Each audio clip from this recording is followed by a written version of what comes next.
वैसे ही हमारे संस्कार बनते हैं और जैसे संस्कार बनते हैं वैसा चारित्र बनता है।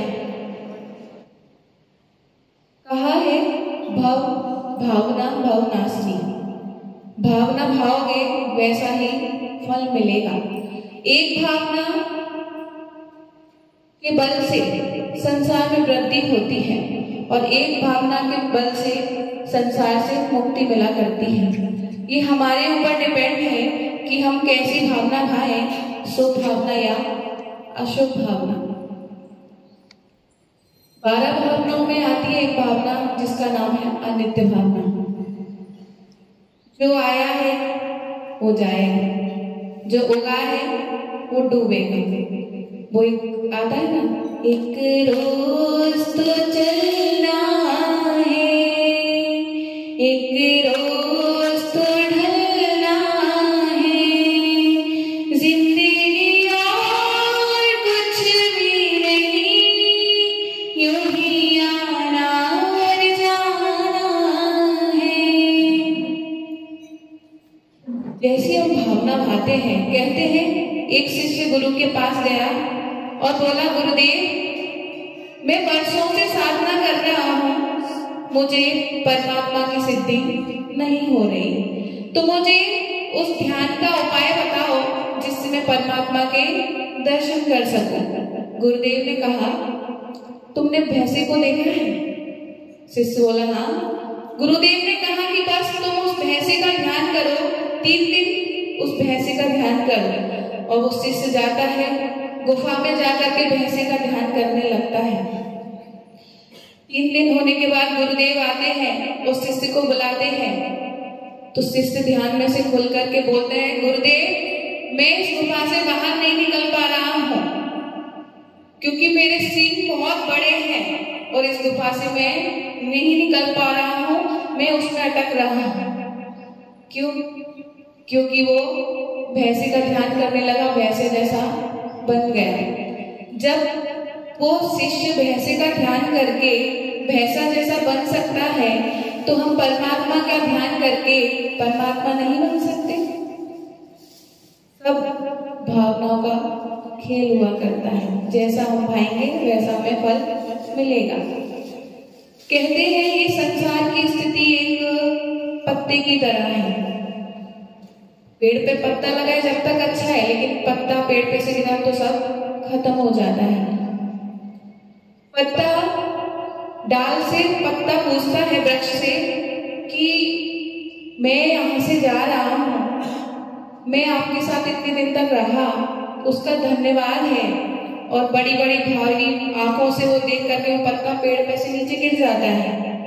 और गिरने के बाद वृक्ष कहता है कि देखो, तुम जैसे यहाँ इस पेड़ पर बहुत पत्ते आए, क्योंकि जब तक कोई जाएगा नहीं तो तब तक आएगा नहीं। ऐसी हमारी स्थिति भी, एक सहयोग की स्थिति भी एक पत्ते की तरह है। आज कोई आया, कल कोई आएगा। हम जब जन्म लेते हैं, किसी का जन्म होता है तो हम जश्न मनाते हैं, लेकिन मरण होता है तो शोक बनाते हैं। कोई हमारा व्यक्ति आ रहा है तो हम बड़ा हर्ष करते हैं, लेकिन जब कोई दुनिया से विदा होता है तो हम शोक मनाने लगते हैं। यही दुनिया है, आया है वो जाएगा। 12 भावना में आता है, सूरज चांद छिप निकले रे तू, फिर कर आवे, प्यारी आयो ऐसी बीते, पता नहीं पावे। सूरज उगा है तो डूबेगा, किसी ने जन्म लिया है तो मरण होगा, किसी का संयोग हुआ है तो वियोग होगा। ये संसार की प्रकृति का नियम है। ऐसे ही क्या हुआ, एक ऊपर में मुनिराज आए और उनकी साधना को देखकर के पूरा गांव उमड़ पड़ा उनके दर्शन करने के लिए। कुछ दिन बाद राजन को भी पता चला कि कोई मुनिराज वन में आए हुए हैं, हमें भी उनके दर्शन करना है कि पूरा गांव उनके पास क्यों जा रहा है। तो मंत्री जी से कहता है, राजन की मंत्री चलिए, हमको भी मुनिराज के दर्शन करना है। और राजन मुनिराज के दर्शन करने निकल पड़ता है। कहता है दर्शन करने जैसे ही पहुंचता है देखता है कि वो आश्रम में पड़ जाता है।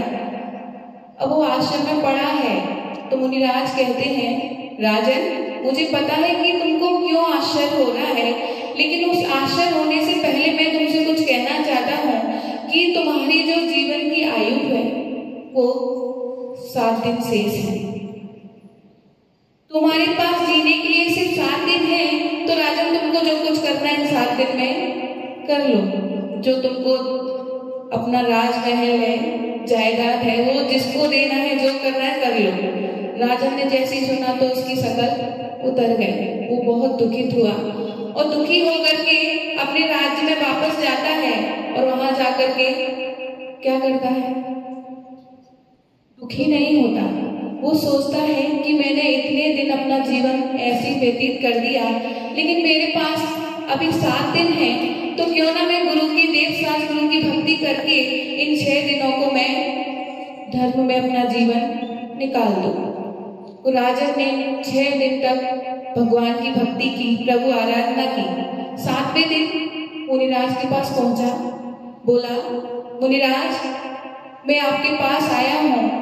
तो मुनिराज बोले राजन कहो, तुमने वो 6 दिन में क्या किया, कितना कषाय किया, कितना पाप किया, कितना क्रोध किया। राजन बोलता है मुनिराज मैंने ना ही कोई कषाय की, ना ही मैंने कोई पाप किए, क्योंकि मुझे पता था कि मेरे पास मृत्यु के सिर्फ 6 दिन हैं, तो मैंने सिर्फ प्रभु आराधना में ही अपना मन लगाया। मुनिराज हंसने लगे, बोले राजन बस तुमको जो आश्चर्य हुआ था, तुमको तो पता था कि मेरी मृत्यु के मेरे पास 6 दिन शेष हैं, लेकिन मेरे पास तो मुझे नहीं पता है कि मेरे पास मेरे जीवन के कितने दिन शेष हैं। तो बस मैंने भी यही सोचा कि मेरे पास, मुझे नहीं पता कि मेरी मृत्यु कब हो जाएगी, तो मैंने भी इस मार्ग को अपना लिया और अपने जीवन को सार्थक कर लिया। तो जो आपका आश्चर्य था कि राजन जब बोला कि आप इतने उद्यमी थे, इतने कष्ट में उसमें जीवन बिताया, लेकिन आज आप इतने सरल और सौम्य और सरल कैसे हो गए। तो मुनिराज ने उनको बताया कि तुमको अपनी मृत्यु का पता था, लेकिन मुझे मेरी मृत्यु का पता नहीं था, इसलिए मैंने इस मार्ग को अपनाया और अपने जीवन को सार्थक किया। क्योंकि हमारी जिंदगी क्या है, सोमवार से लेकर के रविवार तक। सोमवार को पेट में आए, मंगलवार को पैदा हुए, बुधवार को जवान हुए, बृहस्पतिवार को शादी हुई, शुक्रवार को बच्चे पैदा हुए, शनिवार को बुढ़ापा आया और रविवार को राम नाम सत्य हो गया। जो हमारा जीवन है, जो हमारा जीवन कोई भी हो, उसका जन्म इस सोमवार से लेकर के शनिवार के बीच में ही होगा। हम करते क्या हैं, हमारे जीवन को हमने कब सार्थक किया, जब से जन्म लिया मरण तक दूसरों के लिए ही किया। जन्म दिया वो भी दूसरों ने दिया, नाम दिया वो भी दूसरों ने दिया, जी किसके लिए रहे हैं वो भी दूसरों के लिए। जब यहाँ से दुनिया से जाओगे तो कौन लेकर जाएगा, दूसरा लेकर जाएगा। हमने अपने लिए क्या किया, कुछ नहीं किया। हमारा जो जीवन है एक अंजलि में पानी है, वो जो अंजलि में पानी रहता है वो निकलता है नीचे टप टप, जो 12 भावना में आता है ना, उस बूंद यूं चले धूप में वांजलि पानी, छिन छिनियों वंचिन होते हैं क्या समझे प्राणी। अंजलि में जैसे पानी होता है, पत्ते घास, शाम तक रात तक, सुबह जब देखेंगे तो घास पर ओस की बूंदें हुआ करती हैं।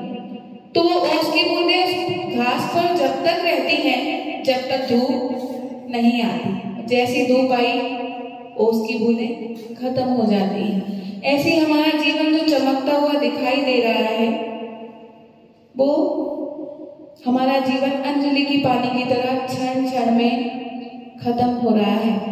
हमारे ऊपर डिपेंड है, क्योंकि हम नेगेटिव सोच रखे हैं पॉजिटिव सोच। ज्यादा वैसे तो पॉजिटिव सोच हुआ करती है। तो हम विचार करें कि हम जो जन्म, मनुष्य जन्म मिला है वो अति दुर्लभता से मिला है। अब वो जन्म कौन सा मिलेगा हमको वो भी नहीं पता, और हम कौन सा जन्म पहले था हमारा वो भी नहीं पता। और हम इतने पुण्यशाली हैं कि जन्म भी मिला वो भी जैन कुल में, और जैन कुल में भी हमको देवशास गुरु का समागम मिला, लेकिन हम उसको भी छीन कर देंगे तो हमारा जैन कुल में जन्म लेना सार्थक नहीं है। हमको जो जीवन मिला है उसको देवशास गुरु की भक्ति में लगाएं, जिससे हमारे जीवन का कल्याण होगा। इसी भावना के साथ जबले परम पूज्य करनी गुरुमा श्री सौभाग्यवती माता जी की